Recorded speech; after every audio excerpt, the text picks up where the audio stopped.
Solo Dios basta.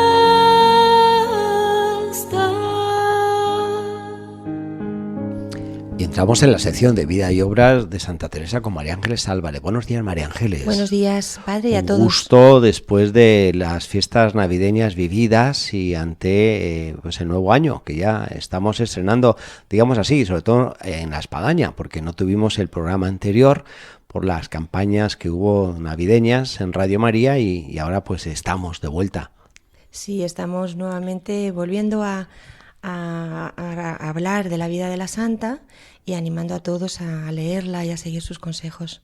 Y retomamos lo que habíamos comenzado ya en Santa Teresa, que era la fundación de San José, de cómo pues había logrado hacer realidad el sueño de su vida, cómo comienza a vivir una nueva etapa en su vida, lo que significa esa primerísima comunidad de carmelitas ya bajo la reforma del Carmelo, el espíritu de ermitañas, en fin, pues todo esto. Sí, y vimos cómo todo este sueño tan bonito que era la fundación de San José, que se hizo realidad este día de agosto, pues empezó a tener un montón de problemas en la ciudad de todo tipo, pleitos, y que incluso todo el concejo y la ciudad de Ávila aporreaban la puerta de San José.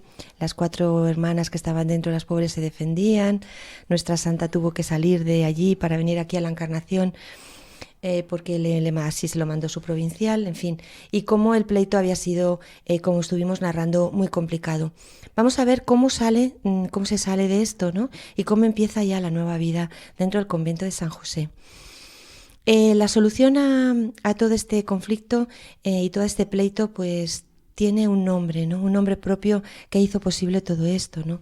Que es el padre Pedro Ibáñez, sí. Padre de la Orden de Predicadores, que llegó en diciembre y entonces lo que hizo fue hablar con el señor obispo y le dijo que bueno, que tenían que de alguna manera solucionar todo esto y que ayudaran a la santa, o sea, a Teresa, para que la dejaran fundar sin renta, ¿no?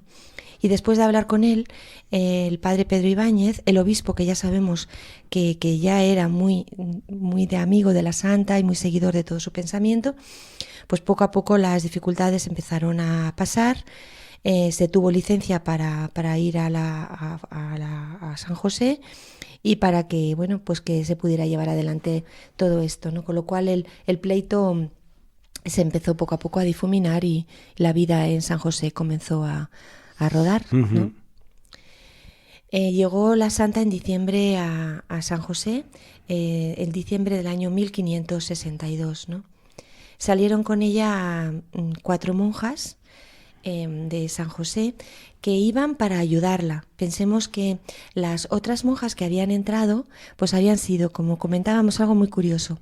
Habían sido novicias porque acababan de entrar, más que novicias, postulantas, padre, pero ya eran fundadoras. Sí, Hicimos un relato de ellas, de cada una de ellas, muy bien descritas. Sí, pero claro, necesitaban ayuda, datos, claro. necesitaban que las enseñaran a ser monjas, que las enseñaran a rezar, que las enseñaran. Entonces, la santa salió de la Encarnación con 4 monjas de la Encarnación para que ayudaran a estas otras a llevar adelante esta fundación. Incluso también es bueno recordar que el número que Santa Teresa establecerá en la Reforma a nivel de comunidades es de 13, un número un tanto idílico, muy evangélico, los 12 apóstoles, nuestro Señor 13, muy diferente de la comunidad que ella había vivido, de casi 200 monjas. Ella pretendía comunidades más pequeñas. Y luego la realidad es que se encontrará en la vida práctica ya de la comunidad que 13 se le hacía un poco escaso, de quien está enferma, quien pues está mal de la espalda, quien ya está con mucha edad. Entonces, claro, las situaciones de quien pues ordeña las vacas, quien trabaja la huerta, quien atiende en el locutorio. Entonces, al final el número de Santa Teresa en la Reforma quedará 21. Poco a poco. Y ese es el número que permanece. El número que, sí, de 21. Que es más práctico para, como dice padre, para poder llevar a cabo una vida de comunidad. Las monjas que salieron con ella, pues llama la atención al ir analizando, voy a decir sus nombres, como algunas, que todas ellas eran en principio monjas calzadas, carmelitas calzadas, y algunas pues volvieron nuevamente después de estar con Teresa en San José ayudándola, pues volvieron a la Encarnación. Por ejemplo, la hermana Ana Dávila, que era pariente del Marqués de Velada y que fue su priora de San José, pues murió en la Encarnación. Es decir, ella nunca fue descalza, Sí. ella fue calzada. Y llegó a ser por su priora, pero como vemos es en esta situación un poco de ir organizando todo aquello. La hermana Ana Gómez, la hermana María Ordóñez y la hermana Isabel de la Peña, que esta ya es la que va a ser Isabel de San Pablo, la velilla, que esta ya sí que fue a ser una hermana carmelita descalza, ¿no? Una de las grandes hijas de la santa, ¿no? Que va a llevar a cabo la reforma por toda España, ¿no? Iban como maestras, como si dijéramos prestadas, ¿no? Para poder enseñar a estas novicias. Cuando la santa salió de aquí de la Basílica de la Encarnación, pues pasó por un sitio muy bonito de aquí de Ávila, que es la Basílica de San Vicente. Sí. Y ahí entró en la cripta de la Soterraña, que es una virgen que hay ahí muy venerada aquí en Ávila, ¿no? Y dice no sé, se cuenta un poco en las crónicas de la santa que ese quizá fue el momento en que ella se descalzó. Sí. En el momento en que ella quitó sus zapatos y se puso descalza, es decir, en este momento, ¿no? Lo que sí que sabemos es, a través de diferentes referencias, qué es lo que llevaba la santa en este momento. Y es que para mí ha sido como muy sintomático de ella. Llevaba una esterilla de paja, un cilicio de cadenilla, una disciplina y un hábito viejo y remendado. Vamos, y va desprovista de todo, ¿eh? Es impresionante, ¿no? Iba realmente con este voto de pobreza en el que habían entrado aquellas hermanas en San José y que ella también ahora entraba, ¿no? Antes de entrar en el convento, pues nos imaginamos lo que hizo, ¿no? La santa, ya que la vamos conociendo, pues tener un larguísimo rato de silencio y de oración frente al Santísimo Sacramento en la capilla. Y en ese momento, pues ella tuvo una visión de Cristo que con gran amor le ponía una corona en la cabeza, o sea, como una corona que ella cuenta que es como de bienvenida, ¿no? Un día muy, muy gozoso en el que ella también vio a la Virgen llena de gloria, con una capa blanca con la que amparaba a todas, ¿no? Esta imagen que también vemos muchas veces, ¿no? Es muy carmelita, ¿no? La santa, la Virgen, y cómo esa capa blanca pues ampara, cobija a toda la familia que en este momento la santa estaba comenzando a crear, ¿no? Y que entendió que Dios la decía: cuán gloria darán a Dios las de esta casa, y se llenó de júbilo, de alegría, de energía, y que por tanto tiró para adelante. Y el día 5 de diciembre pues ya llegó el breve de pobreza de Roma. A mí me impresiona cuando reflexiono sobre todo esto, porque por varias cosas, padre, ¿no? Primero, porque Teresa siempre ora, siempre. La estamos viendo siempre pidiéndole al Señor, estando con Él, acompañándole en esa relación, esa oración como amistad, ¿no? Es decir, te voy contando todo, estoy oyendo lo que tú me dices, ¿no? Y lo pongo todo ante ti, porque siempre pide, siempre ora cuando tiene luz, o cuando está agobiada, cuando está muy contenta, o cuando se sienta en el infierno. Siempre, y sobre todo en cada momento de la oración de Teresa, que nos la abre en todos sus escritos, por lo cual nosotros estamos dentro también de ella, está siempre ahí para dar gracias a Dios, ¿no? Es como lo primero como si dijéramos el primer paso de la oración de la santa, tal y como yo la analizo, es empezar a decir: gracias, Señor, por esto. Ahora hablo contigo de todo esto y tú vas viendo mi situación, ¿no? Y también da gracias para poder disfrutar junto con el Señor, pues de la vida y de todas las cosas buenas que el Señor nos va dando, ¿no? Abre sus sentidos y por tanto se llena de todo, es decir, empieza en ella esa actitud contemplativa de la vida, en el que encuentro al Señor en todo, en cada momento de mi vida, y que por tanto todo eso constituye la oración, una oración que es algo más que momentos de oración, ¿no? Que es algo de vida compartida, ¿no? Señor, te doy mis cansancios y mis agobios cuando no puedo más, y Señor, estoy contigo y me glorío y disfruto cuando me siento muy dichosa y muy feliz, ¿no? Es un poco la oración que vamos viendo que nuestra santa, que es maestra de oración, nos va poco a poco enseñando.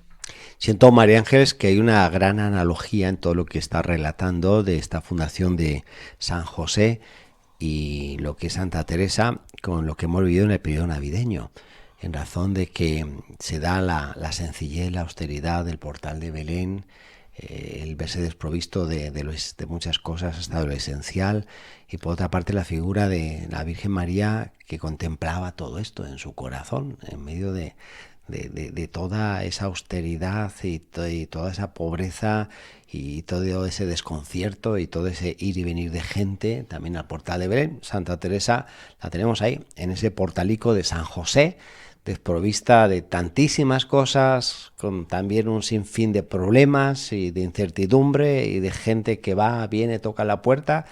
Y por otro lado, esta faceta contemplativa de Santa Teresa que tú muy bien expones, donde, bueno, ve más allá de lo que los sentidos permiten y hace percibir de lo que es esa también pues estrella, que dará mucho esplendor, como ya sentirán, que va a ser el Carmelo. Uh-huh.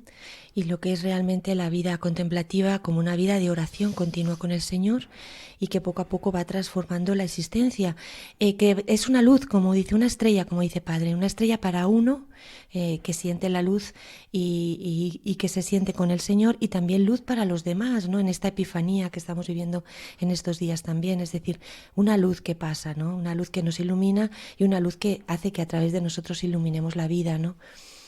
La comunidad se estaba ya desarrollando, estamos en el año 1563.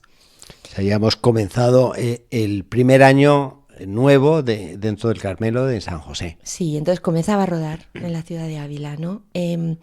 Y poco a poco la ciudad de Ávila, que como vimos la había acogido a la comunidad con uñas, como hemos ido reflejando, pues poco a poco se la empezó a considerar un sitio ya especial, ¿no? Se le empezó a mirar de otra manera.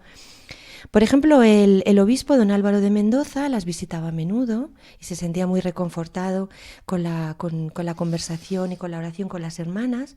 Yo me imagino, María Ángeles, ese conventito, que incluso uno lo ve hoy en día, pero lo que debía ser en ese momento, que vamos, pues era una casa como familiar, que era una especie de caja de cerillas frente pues a un gran paquete como eran los monasterios de esa época, de las clarisas, de las cistercienses y mismo aquí de las carmelitas Calzada de la Encarnación, edificios grandes, majestuosos, iglesias, campanarios y ahí esa casita de San José. Y dirían, pero todo un señor obispo va allí a recrearse con 4 mujeres que se han metido ahí en verdadera pobreza.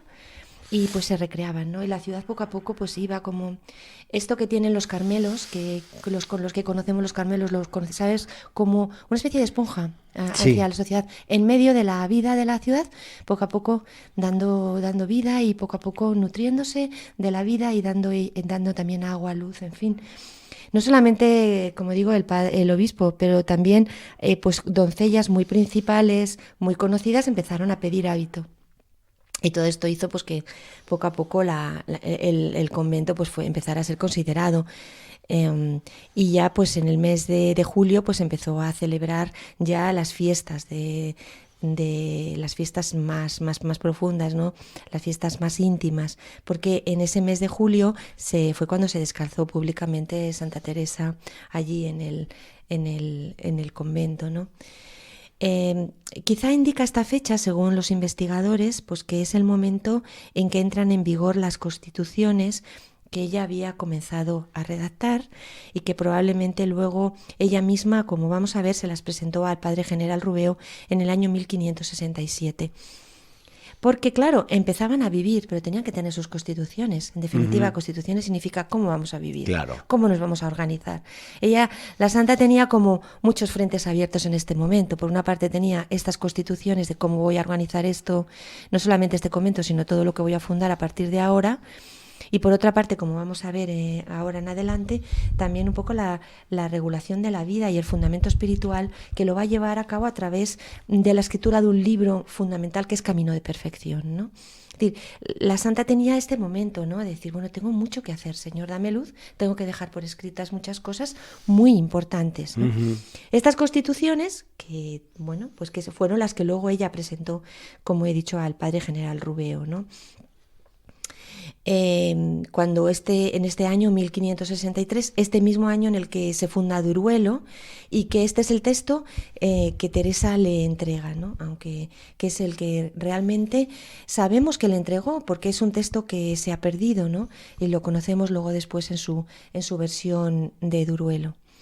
Como digo, la regulación de la vida tenía también un aspecto espiritual, de fundamento. Teresa tenía que poner por escrito todo, en definitiva, todo su camino, toda su experiencia, todo lo que ella veía, lo que brotaba, su oración, y de una manera muy teresiana, que es de manera clara. Sí. Os voy a ayudar, hijas, pero os voy a ayudar claramente a cómo tenéis que ir en vuestra vida espiritual, cómo tenéis que orar, cómo tenéis que comportaros, cuál tiene que ser el espíritu, cuáles son los valores, Eso es el libro Camino de Perfección, que creo que en estos días de regalos de Reyes, Padre, es una preciosidad. Así que si los Reyes no lo han traído, pues vamos a ver si puede haber una segunda remesa de Reyes en la que llegue este libro de Camino de Perfección de Santa Teresa.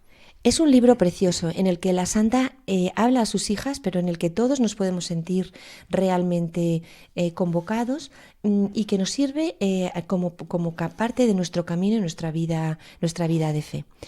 Voy a empezar, si le parece, Padre, por el prólogo que nuestra propia Teresa, nuestra propia santa nos dice. Dice así: sé que no falta el amor y el deseo en mí para ayudar en lo que yo pudiere, para que las almas de mis hermanas vayan muy adelante en el servicio del Señor. No diré cosa que en mí, o por verla en otras, no la tenga por experiencia. Esta es una frase muy de Santa Teresa. Y muy importante. Sí, porque nos da mucha garantía de lo que ella dice. Por experiencia. No diré nada en ese libro que leemos, que estamos recomendando. Cuando vayan leyendo nuestros oyentes, cuando nosotros volvamos a releer, nada de lo que vayamos leyendo es todo cosa de experiencia de la santa. Nada es que me lo he inventado. Todo es de verdad, de fundamento mío o de otras personas con las que la santa tenía esta relación, ¿no? Iba escribiendo en el libro. ¿Y cómo lo iba escribiendo? De una manera también muy de Teresa, como le iba saliendo. ¿Por qué? Porque lo iba todo haciendo en medio de sus trabajos. O sea, todo iba como saliéndole a borbotones, ¿no? Y entonces iba poco a poco escribiendo, iba poniendo en letras todo aquello que tenía en el alma, con el recuerdo de ese otro libro que había dejado escrito, La relación de mi vida, o sea, el libro de la vida, ¿no?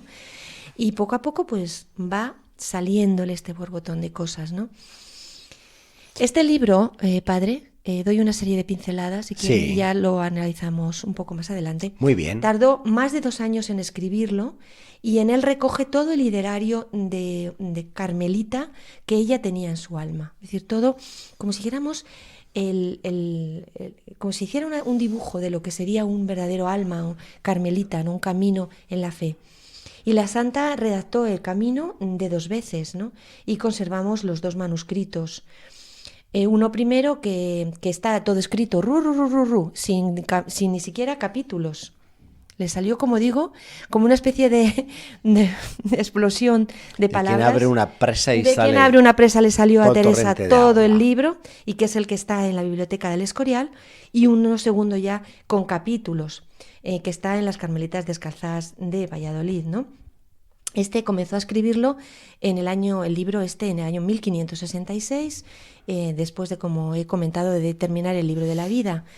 Y este libro Teresa lo utilizaba para enseñar a sus hijas e hijos. Es decir, lo hacía copiar de un convento a otro, y era lo que ella llevaba cuando iba a las fundaciones. Es decir, era como el libro de texto cuando vamos al colegio, ¿no? Es decir, este es el libro. A partir de aquí, todo esto que yo he escrito por experiencia y de que yo creo que es cómo tiene que ir las cosas con la iluminación del Señor, este es el libro Camino de Perfección, ¿no? Y hubo un momento que, como ella tenía que corregir todas las copias a mano que se iban haciendo del libro, que una hermana copiaba, y entonces, pero la santa tenía que revisarlo. Y como veía que había muchos errores, de vez en cuando se habían olvidado esto, o esto no estaba bien o tal. El problema de los copistas. Las copistas, con todo el amor, se dormían o se distraían, y aquello decidió editarlo. cambiaron una palabra por otra porque no la habían entendido y dijo, bien. yo tengo que editar este libro. No podemos estar aquí, que lo copia una hermana, que la otra hermana lo vuelve a copiar, y yo siempre mirando. Entonces le pidió ayuda a un gran amigo y mecenas portugués, que es don Teutonio de Braganza, que para imprimirlo, don Teutonio, que vamos a hablar a partir de ahora bastante de él. Porque sabemos que era bastante caro y se excedían las posibilidades el poder llevar un libro imprenta, cosa que hoy, bueno, parece como lo más normal, lo más fácil, pero en esa época era extraordinario. Era algo muy excepcional, pero Teresa, que quería ir adelante, decía, bueno, esto es lo que se necesita llevar para ir adelante en la vida, ¿no? Así es que muy se puso importante. en los medios de la época. Hay que pensar que Gutenberg había inventado la imprenta pues hacía cuestión de unos, pues vamos, apenas unos 50, 60 años, ¿no? Entonces, claro, era uno de los libros que tenía que buscar ayuda la santa. En este caso lo buscó en este amigo tan importante, ¿no? En la mente de Teresa, Camino de Perfección debía de ser el primer libro. Es decir, que muchas veces cuando nos preguntan, ¿no? ¿Por dónde tengo que empezar a leer? ¿Qué libro tengo que empezar a leer de la santa? ¿No? Yo siempre me quedo así pensando. Pero realmente deberíamos decir Camino de Perfección. Sí. Solemos decir el libro de la vida. Podemos decir el libro de la vida. Y equivocamos porque, como hemos ido viendo a lo largo del programa, el libro de la vida no es un libro biográfico como tal, es un libro de biografía espiritual. Sí. Entonces, esa biografía espiritual muchas veces se entiende mucho mejor si hemos leído Camino de Perfección. Bueno, pues tomamos esta receta, María Ángeles, para aquellos que quieren adentrarse en la lectura de Santa Teresa. Primero, Camino de Perfección, y segundo, Libro de la vida. Este libro es en donde se formula todo el ideal contemplativo de las comunidades de los carmelitas descalzos y descalzas, de estas personas que se entregan a una vida netamente contemplativa, viviendo en función de su servicio a la Iglesia, con la mirada puesta en las grandes necesidades de esta, y también como respaldo a los sacerdotes, teólogos y misioneros, ¿no? Y quizás sea un poco, en breves palabras, un poco la descripción, ¿no?, de esta nueva vida netamente contemplativa que vio la santa y que describe en este libro, ¿no? Es decir, apoyo a la Iglesia y apoyo a todos los sacerdotes y a todos aquellos que llevan a cabo el mensaje del Evangelio, ¿no? Sí. Ahí está un poco, y simplemente una pincelada, ¿no? Ahí está un poco todo este germen misionero profundo que tiene la reforma de la santa, la reforma carmelita de la santa, ¿no? A través de esta oración por la Iglesia, por las necesidades y por todos aquellos que trabajan por ella. Muy bien, María Ángeles, pues llegamos hasta aquí, en este recorrido de Santa Teresa, ya instalada, por decir de alguna forma, en su pueblo marcico de San José, en esa primera fundación, en el ir escribiendo este libro que marcará el perfil y la formación de las carmelitas. Y vamos a continuar el próximo día en La Espadaña, pues desarrollando estos aspectos que hoy hemos dado comienzo. Y que yo animo y animamos aquí a que lean este libro. Después del conocimiento que a través de estos programas vamos teniendo de Teresa, de la Santa, de su vida, de cómo es, ahora va todo el mundo a leer Camino de Perfección, va a ir poco a poco viendo cómo en su propia vida puede ir haciendo camino con ella. Muy bien, pues hasta la próxima Espadaña, María Ángeles. Pues un saludo para todos. Y nos despedimos aquí, en esta espadaña que hemos podido tener tan enriquecida en base a las experiencias navideñas, a este tiempo de Epifanía que nos encontramos todavía de la manifestación de Dios y el deseo de que la Navidad nos haya dejado lo esencial, que es el Emmanuel, el Dios en medio de nosotros. Y de alguna manera, pues aquí desde la radio, desde Radio María, les queremos hacer llegar este Dios vivo en medio de nosotros. Hasta el próximo viernes, Dios mediante, aquí en La Espadaña.